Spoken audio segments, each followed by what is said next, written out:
Ես մաղթում եմ բոլորին շատ հանդարտ, հանգիստ քրեականորոշ, վստահ եմ, որ այդպես է լինելու է, բազմաթիվ քայլեր են արված, սա առաջի անգամ է կարծում եմ հետխորհրդային տարածքում, երբ մեծամասնությունը խորհրդարանական եւ ընդդիմությունը համատեղ ջանքով կարողացել են այնպիսի օրենսդրական դաշտ ձևավորել, այնպիսի վերահսկման մեխանիզմներ ձևավորել, որոնք պետք է վստահեցնեն մեր յուրաքանչյուր քաղաքացուն, որ իր քվեն տեղ է հասնելու եւ իր ձայնը որոշելու է մեր առաջիկա 5 տարիների քաղաքական դասավորվածությունը։ Ես բոլորիս մաղթում եմ լավ տրամադրություն, խաղաղություն եւ հանգիստ քրեականոր։ Շնորհակալություն։ Պարոն Սարգսյան, որպես պաշտպանության նախարար, այսօր պատերազմին տարելիցն է, ինչ-որ բանի կազմակերպության մասնակցելու եք, ինչ-որ անպայման։ Օրվա մեջ կմասնակցեմ, կտեսնեք, լավ եղեք,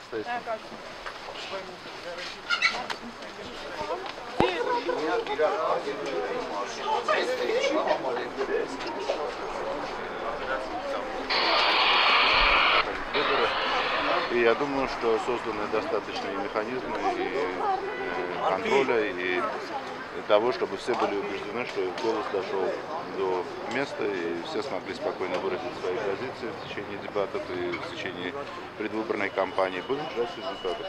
Какие механизмы?